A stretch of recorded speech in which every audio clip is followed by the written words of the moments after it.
BA part third. महाकवि आचार्य दंडी संस्कृत गद्य साहित्य के प्रमुख एवं उल्लेखनीय उज्ज्वलतम रत्न हैं। इनकी अमर कृति 10 कुमार चरितम संस्कृत जगत में तो विख्यात है ही, अन्य भारतीय एवं पाश्चात्य भाषाओं में भी अनुदित होकर लोकप्रिय हुई है।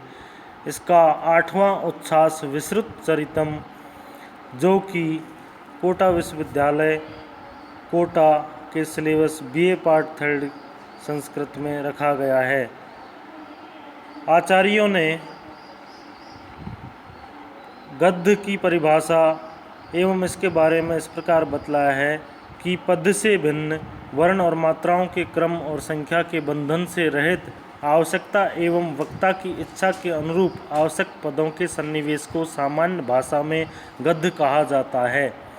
आचार्य विश्वनाथ ने अपने सुप्रसिद्ध ग्रंथ साहित्य दर्पण में गद्य का लक्षण इस प्रकार प्रस्तुत किया है। व्रत गंधोज्झितम गद्यम। आचार्य दंडी ने इसको अपाद पद संतानो गद्यम के रूप में उपस्थित किया है। वस्तुतः मनोगत विचार प्रकाशन की जिस शैली को प्रतिदिन के व्यवहार में लाया जाता है वही गद्य है। विस्तृत चरितम गद्यात्मक भी लिखा गया है। अस्तु 10 कुमार चरितम के अष्टम उच्छ्वास विस्तृत चरितम में प्रयुक्त गद्य का विश्लेषण कर इसका मूल्यांकन किया जा सकता है।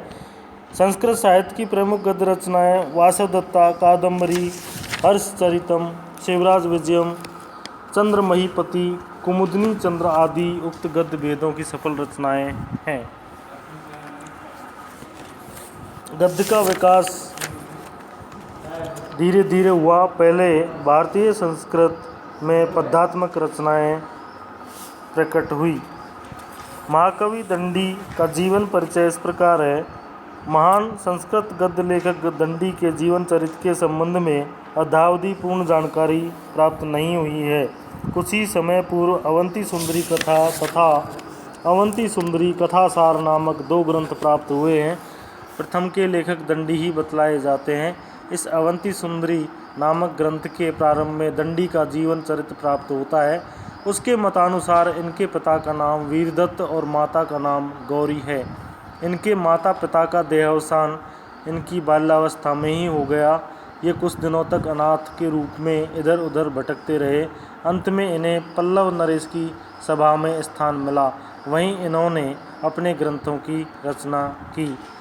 महाकवि दंडी का स्थितिकाल अनेक आलोचकों तथा विद्वानों द्वारा 7वीं शताब्दी स्वीकार किया गया है, किंतु फिर भी इस बारे में विद्वानों में मत एक नहीं है।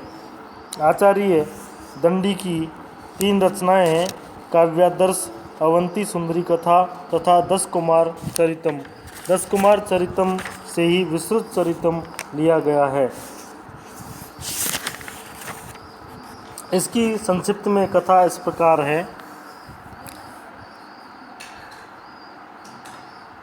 विस्तृत ने कहा कि महाराज, मैं विंध्याटवी में भ्रमण कर रहा था। वहाँ लगभग 8 वर्ष के एक बालक को देखा। उसने मुझे से सहायता मांगी क्योंकि उसका रक्षक एक वृद्ध पुरुष उसी के लिए जल निकालने के समीप ही के एक कुएं में गिर पड़ा था। मैंने लताओं की सहायता से उस वृद्ध को बाहर निकाला तथा पत्थर मारकर एक बड़हल के वृक्ष से 5-6 फल तोड़े। उनसे दोनों की भूख मिटाई। फिर वृद्ध से बालक का परिचय पूछा। वृद्ध ने कहा, महाशय, विदर्भ देश में पुण्यवर्मा नामक एक सर्वगुण संपन्न राजा था। उसके मरने के उपरांत उसका पुत्र अनंत वर्मा राजगद्दी पर बैठा। वह कला में प्रवीण होने पर भी राजनीति में कुशल नहीं था। दिन रात विलासिता में निमग्न रहता था। इसलिए उनके मुख्यमंत्री वसुरक्षित ने उसे एक दिन राजनीति का ज्ञान प्राप्त करने के लिए एकांत में बहुत उपदेश दिया। उसके मंत्री की बात मान ली, किंतु अपने अंतःपुर में रानियों के समक्ष मंत्री के उपदेश की चर्चा कर दी। वहाँ बिहार भद्र नामक उसके एक महास्वार्थी सेवक ने छिपे तौर पर उसकी सब बातें सुन ली थी। उसने आकर अनंत वर्मा के सामने बड़ी नम्रता से राजनीति का खंडन करते हुए राजा को यथेच्छ भोगपरायण होने की सलाह दी।